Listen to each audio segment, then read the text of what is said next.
So yesterday was Ubisoft's Forward event, which displayed all their games for the year coming up.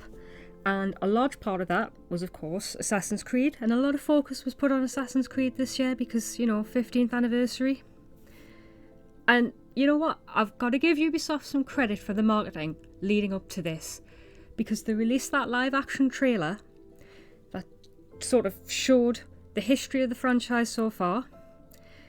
And it kind of went through the Assassins and it kind of showed Eivor over Odin, Cassandra over Alexios. It had Aya and Bayek. And then the biggest surprise was they had Evie over Jacob, even though both of those are, the canon characters for their games. So I'll give Ubisoft some credit that their marketing seems to be getting more balanced gender-wise. They're not kind of ignoring all of their female characters anymore. So, gotta give them that one. The Forward itself, these things are always horribly awkward, aren't they? Like, you watch them and you just think, oh god, this is so cringe. But that's by the by, or anything like that's like that. However, what did we get from the Assassin's Creed Forward? Well, unfortunately, I think most of it had actually leaked out online ahead of time, but that's never mind. We got the cinematic trailer for Mirage, which it's supposed to be going back to Assassin's Creed's roots, with a focus on stealth and parkour and assassinations. I wasn't totally into the idea of Mirage because, I didn't like Basim from Valhalla. I spent most of that game wanting to punch him, and when I was given the option to punch him, I did. Because I just didn't trust him. I feel a bit more reassured that it's a much younger Basim that we're going to be playing as, and hopefully it's like pre-Loki as well, which I think is what kind of formed Basim's character in Valhalla, to be honest. Though at the very end of the trailer I think it could hint at Loki's presence. I'm just speculating, I'm just guessing. I guess it's got to happen at some point just to fit in with the timeline as a whole.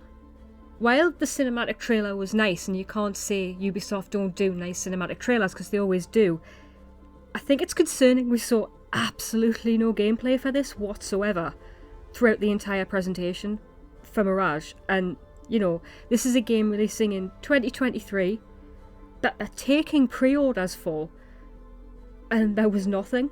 And you've got to think, before yesterday it was reported that Mirage was originally DLC for Valhalla, and it's kind of spawned and got its own game. It's expanded. But that worries me more than anything, because if Valhalla was the starting point, that means the game mechanics in Valhalla were the starting point. And if stealth's the focus, stealth did not work in Valhalla. I have always maintained that the stealth in Valhalla was just broken. It didn't work. So does that mean for Mirage they've had to rebuild their gameplay mechanics? Because have they had time to do all of that to release next year? It's a worry. You've got to hope that Ubisoft know what they're doing. But never mind. That is my biggest concern with Mirage, that we didn't see any gameplay footage and that Valhalla was the starting point for this game. And it's just like, oh no. Oh no. Next, we found out about the last chapter, which is sort of the last story mission for Valhalla, and kind of ties up Eivor's story. One of my biggest concerns with Valhalla was that I wouldn't ever get to see the end of Eivor's story because I thought it would be hidden away behind paid DLC. And despite all of my gripes with Valhalla, which if you watch my previous videos you will see I have had a lot of them, I've actually become quite attached to Eivor, and I think she's one of the best developed assassins, and yes, I did say that in inverted commas, that we've had. I think that kind of comes down to the fact that, we've had this game for, is it 2 years now? So we've had a lot of story development for Eivor in the main game, in the DLC, in the free DLCs. So I guess that's why I always think she's one of the best developed, because we've just had more time with her. While with some of the other games, we get our protagonists for one game and that's it. We never hear or see from them again, and we don't know how it ends, and we don't really know how they develop past the game. So I'm really happy to see an end to her story, because I would have been really disappointed if it had been in DLC and I would have had to buy said DLC. I probably wouldn't have bought the DLC because by the end I couldn't take any more of Valhalla's repetitive gameplay, but yeah, so I'm happy to see an end.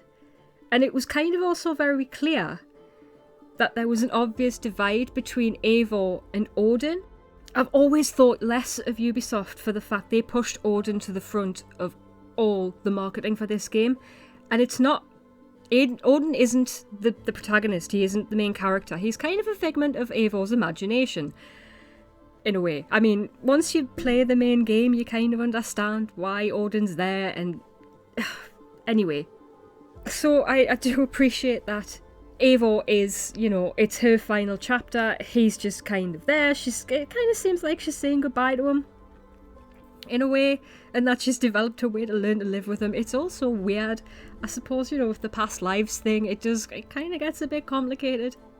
Though it is quite profound to see the two of them stood side by side, because, you know, you've got to... It was because it wasn't like the old Odin that we're used to seeing in flashbacks. It's like in flashbacks or memory corridors or whatever they were. It's kind of the two default skins, if you like. That's not really the appropriate way to put it, because I don't like looking at like the female Eivor as a skin. She's the main protagonist and Odin's there, but it was kind of the default looks if you play as them in the game.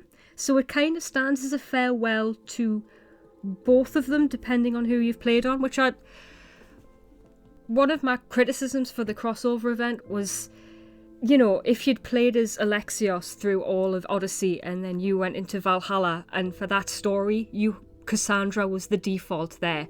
And while Cassandra was always the main canon protagonist, one of my gripes was if you'd played as Alexios the entire time, it would be a bit disheartening to have to go into Valhalla and not see Alexios. And I understand why they had to pick one or the other, and it had to be the canon choice, but I kind of see why it would be a bit of a disappointing end if you'd played as Alexios. So the fact that this kind of seems like a goodbye to both, yeah, that makes me feel a bit better.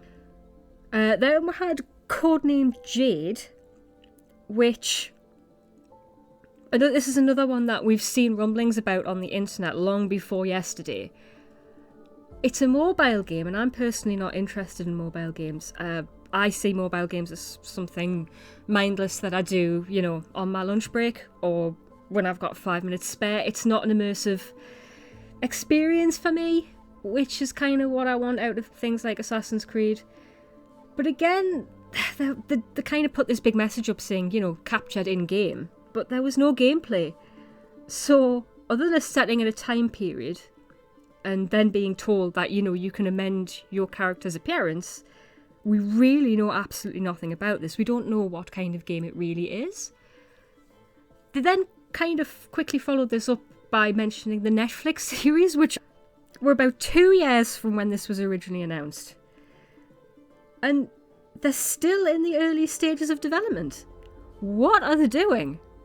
I mean, we got nothing further than really that developing a game with Netflix to go on their platform alongside, and that was kind of the most we got about all of this. And I kind of thought, what was the point of bringing any of the Netflix stuff up, because we're no further forward on it.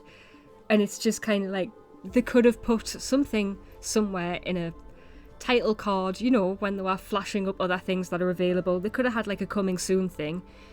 And they could have just said that to show it was still in development, but to bring it up and to have nothing to really add to any of it, it just seemed a bit pointless to bring it all up in my mind, but they did. Then we had codename Red, and this is... Personally, I've never been interested in a game that's set in Japan. But at least they are listening to community feedback, considering it's always been such a highly demanded thing. It's... the one thing I took, because again, we didn't really get much other than a nice little cinematic trailer.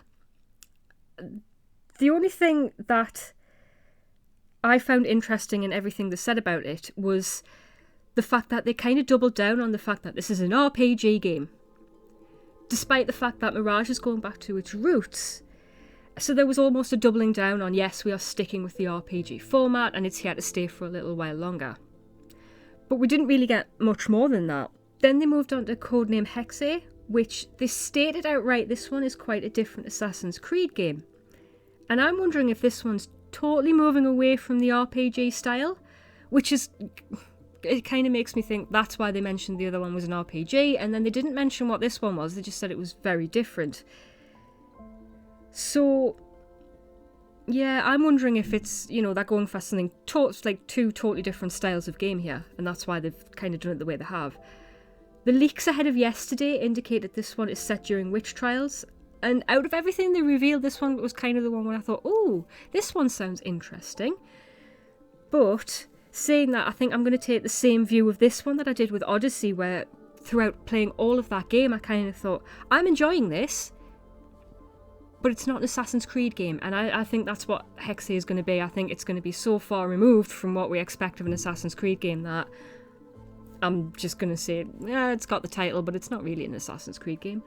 Which, I never thought that was a bad thing with Odyssey. I enjoyed it as a game, but, you know, a lot of people did. Then they did bring up Assassin's Creed Infinity, and we still don't really know how this is all going to work. All we know is that it works like a hub that you'll access Red and Hexay through. It does make me wonder if these two games will release reasonably close together, but offer completely different experiences to highlight just what they want to achieve through Infinity, you know, one hub but totally different games. I'm wondering if that's how it's going to work. I don't know, because yet again, they just didn't give very much away. I think the biggest reveal when it came to Infinity was that they're working on building multiplayer into it, which it makes me wonder if that's part of the reason why the multiplayer has been shut down on like the older Assassin's Creed games, like, you know, Brotherhood and Revelations, and I think was it 3? Did 3 have a multiplayer? I never played the multiplayer, so it's not really a big deal to me, but I'm wondering if shutting all those servers down and moving, you know, support away from that is in preparation for moving their multiplayer into Infinity. Overall, I don't think we got much on Red, Hexay and Infinity, and I think it would have just been much more worthwhile to wait until they had more. Yes, we knew Infinity was coming. I'm guessing the leaks about Red and Hexay that kind of came 24 hours earlier possibly wouldn't have come if the Forward hadn't been happening, but part of me just thinks, if they're not going to give anything, if we're going to have to wait like at least another 2 years, just wait a little while longer until you've got something a bit more solid to offer people. I think that was just kind of my problem with the whole Assassin's Creed Forward. You know, we're given teasers of a lot of things but no concrete information, and Mirage is probably the one that I'm most concerned with that, because that is the one that's coming first. But never mind. I also thought there would be a bit more of a big deal about it being the 15th anniversary. I thought we'd get a Assassin's Creed 1 remake announcement just because it was the 15th anniversary. I thought that we'd get that. I thought there would probably be more tie-ins to the history of the franchise because they made a big deal about it in the build-up to this, and it was kind of hinted in previous statements that Infinity was, you know, gonna have some focus on the previous stuff.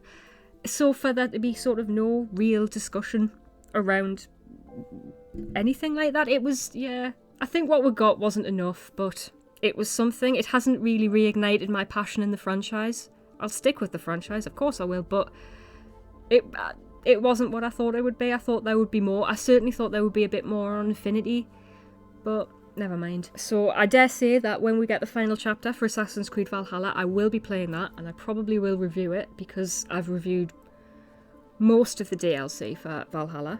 So if you want to see that content, don't forget to subscribe to the channel. If you've enjoyed this video and me rambling on, give it a like, and I'll be back soon with another video.